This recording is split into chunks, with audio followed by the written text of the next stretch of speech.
That aimless journey around our America changed me more than I thought.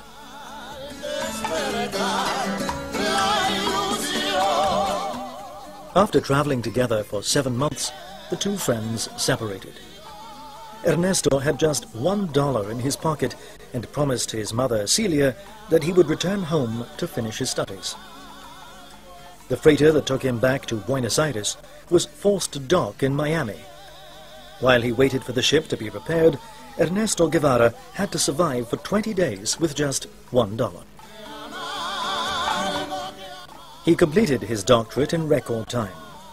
But Dr. Guevara didn't care a bit about this prestigious title. He couldn't wait to set off again. Ernesto arrived in Guatemala, where something new was happening.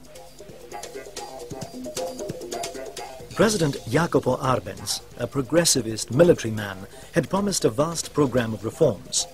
The most important idea was that of bringing to an end the existence of larger states and nationalizing the properties of United Fruit, a very powerful US company. With the support of the Eisenhower administration, the local oligarchy was against the idea.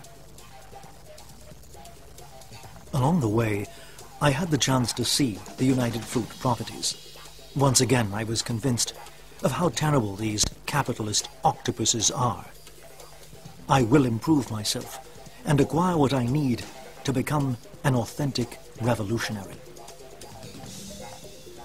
In December 1953, Ernesto settled in the capital and met several Cuban exiles who'd taken refuge in Guatemala after a failed insurrection attempt led by Fidel Castro against the Batista regime.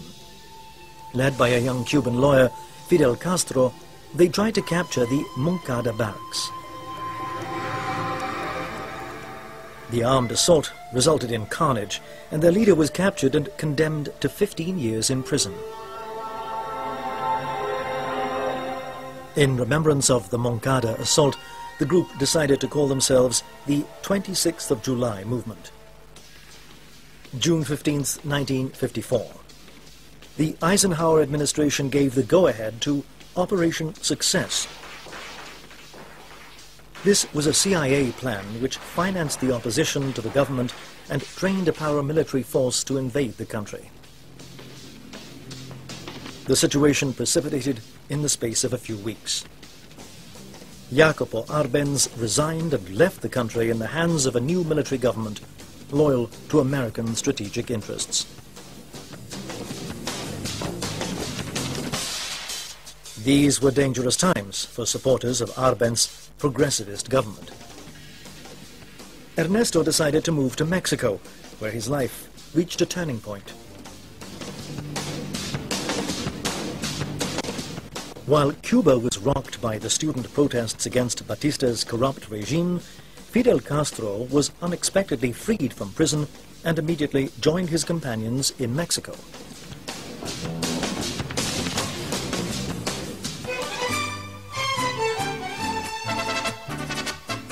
July 7th, 1955, Mexico City. Meeting Cuban revolutionary Fidel Castro was a political event.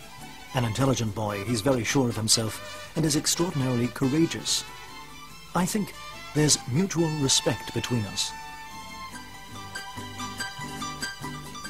When Ernesto met the volcanic Fidel, it was love at first sight.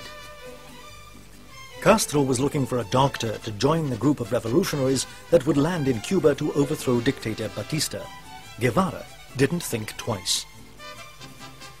He will carry out the revolution. We're in perfect harmony. Only for someone like him would I give all of myself.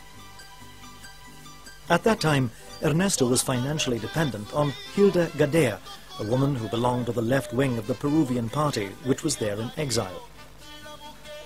Just after he met Fidel Castro, Hilda told Che that she was pregnant. He wrote in his diary that he would marry to keep her dignity. From the 15th of February 1956, I am a father. My communist soul expands in an excessive manner. The baby girl came out just like Mao Zedong. At the moment she weighs less than Mao. but she will grow.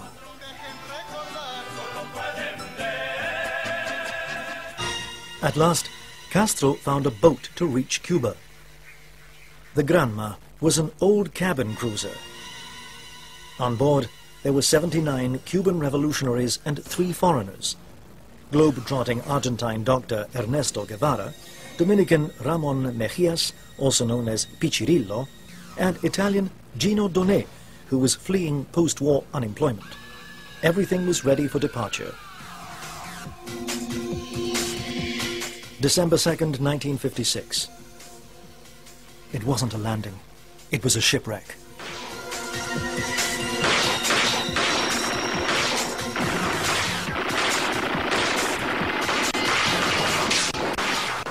The 82 people who landed on the Cuban coastline were decimated by the initial skirmishes with the army. The dozen that survived hid in the Sierra Maestra, a massif 130 kilometers long and 50 kilometers wide. Up against a 4,000-strong modern army, the guerrillas established relationships with the campesinos, peasants, which progressively boosted their ranks.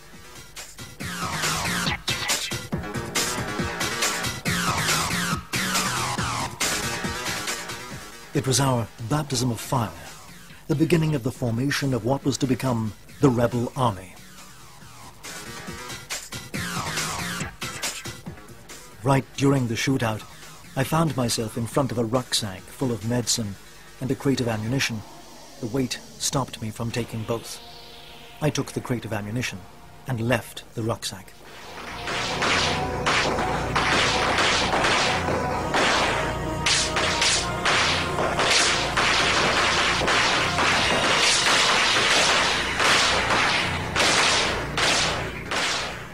In battle, Ernesto Che Guevara found his missing part.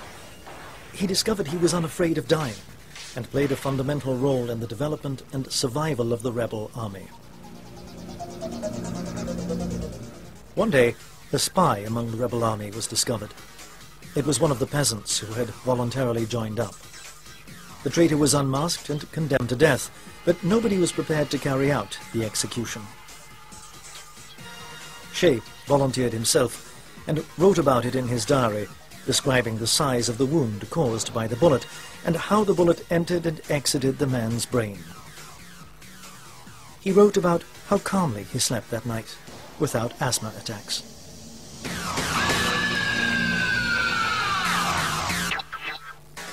Without any advance notice, Fidel named Ernesto commander. It was the highest military position in the rebel army. There's a bit of vanity inside every one of us. This appointment made me feel the most important man on earth. From that moment, Ernesto was known by everybody as Commander Guevara. With his men, Che installed a radio transmitter and the typography of a newspaper to spread the word about the actions and conquests of the rebel army. Radio Rebelde brought the voice of the revolutionaries to the whole island. The message was simple: freedom or death. ¡Libertad o muerte! Aquí Radio Rebelde, transmitiendo desde las montañas de Oriente, territorio libre de Cuba.